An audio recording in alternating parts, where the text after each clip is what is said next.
Hello and welcome to today's YouTube video. Today we are going over a tournament game that I played yesterday. So the next two videos, not including today's, will be about the tournament. I played it yesterday, so there's 3 games total. But yeah, first game I had white against Bashir, who was 1933. I don't know if that's the exact rating, but that's the number I remember for some reason.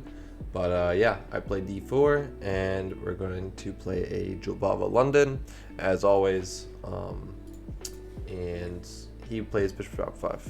Now, I haven't studied this in a while, so I think I played normally with bishop to d3. Apparently knight f3 is the way to go here, but this is what I remember, and I still think I've studied this, but I wasn't particularly sure. This is all fine though. Yeah.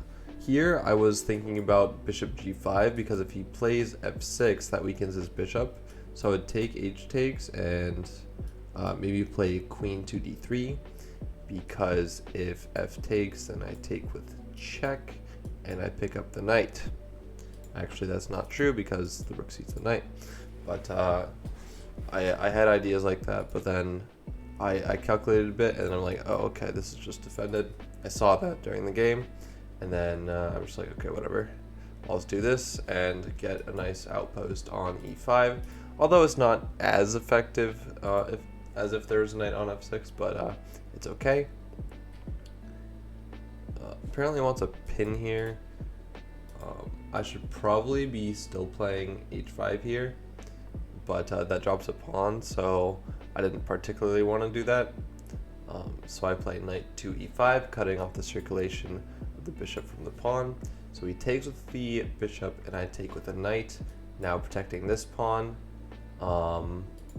Yeah, if I didn't take with the knight, then he would play f6 and pick up this pawn anyways. So I need to take with the knight. Yeah, he plays at knight to c6, which I thought was slightly inaccurate, since you're supposed to be able to play the c pawn forward in these kinds of positions. And I play knight back to e2 to defend the pawns and overprotect the f pawn. So after castles, I play h5, because if I castle now, queen takes h4 is kind of nasty.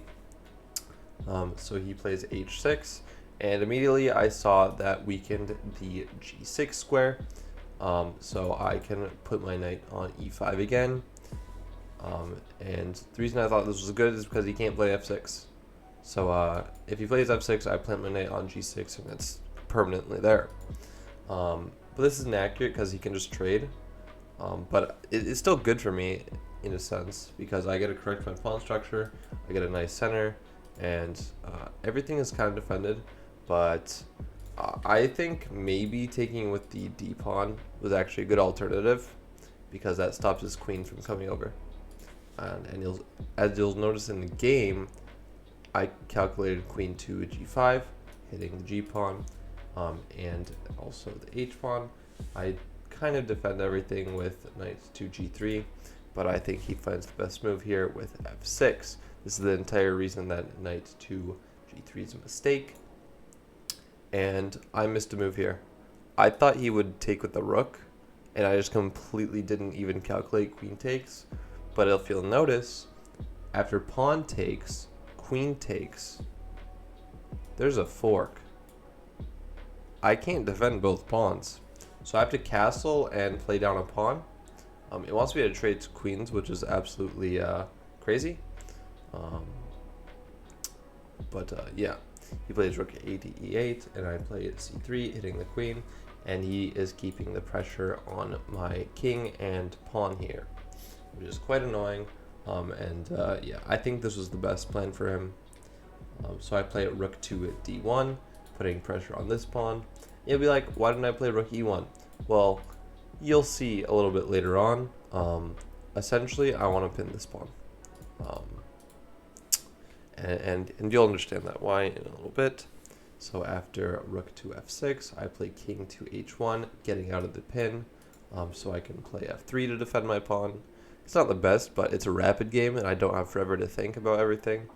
So yeah, this is the entire reason I played rook to d1, because now I have knight to e4, and suddenly I am back in the game from a completely lost position. So he plays queen f4, I take the rook obviously, and then he takes with the rook, and I play g4, kind of defending everything, and most importantly, stopping queen to h4 check. So yeah, g4, and now is where things get like very sloppy. My opponent's low on time, I start getting low on time, so things get quite inaccurate after rook to d4. This is where things just kind of don't go anywhere, and yeah, nothing is happening here. I don't know what to do. I'm like, please, can I trade queens? But then he plays an accurate move, hitting my rook, so I can't go queen g3, which I want to do. So I defend my opponent with the queen, move my rook over. I want to play like maybe back, put pressure on the pawn, maybe rook to f2.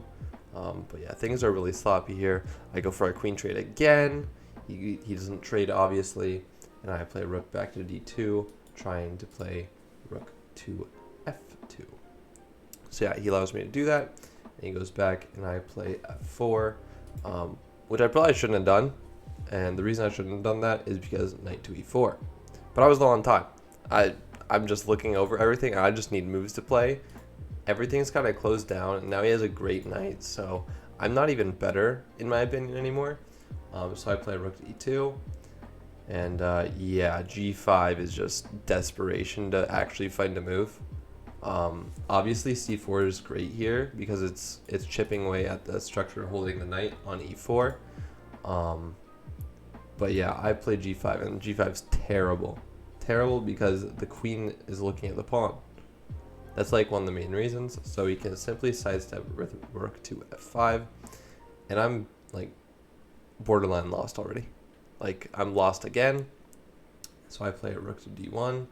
Obviously I should be moving my king over maybe. Oh, also rook d1 was the last move in notation, but the game went something like takes.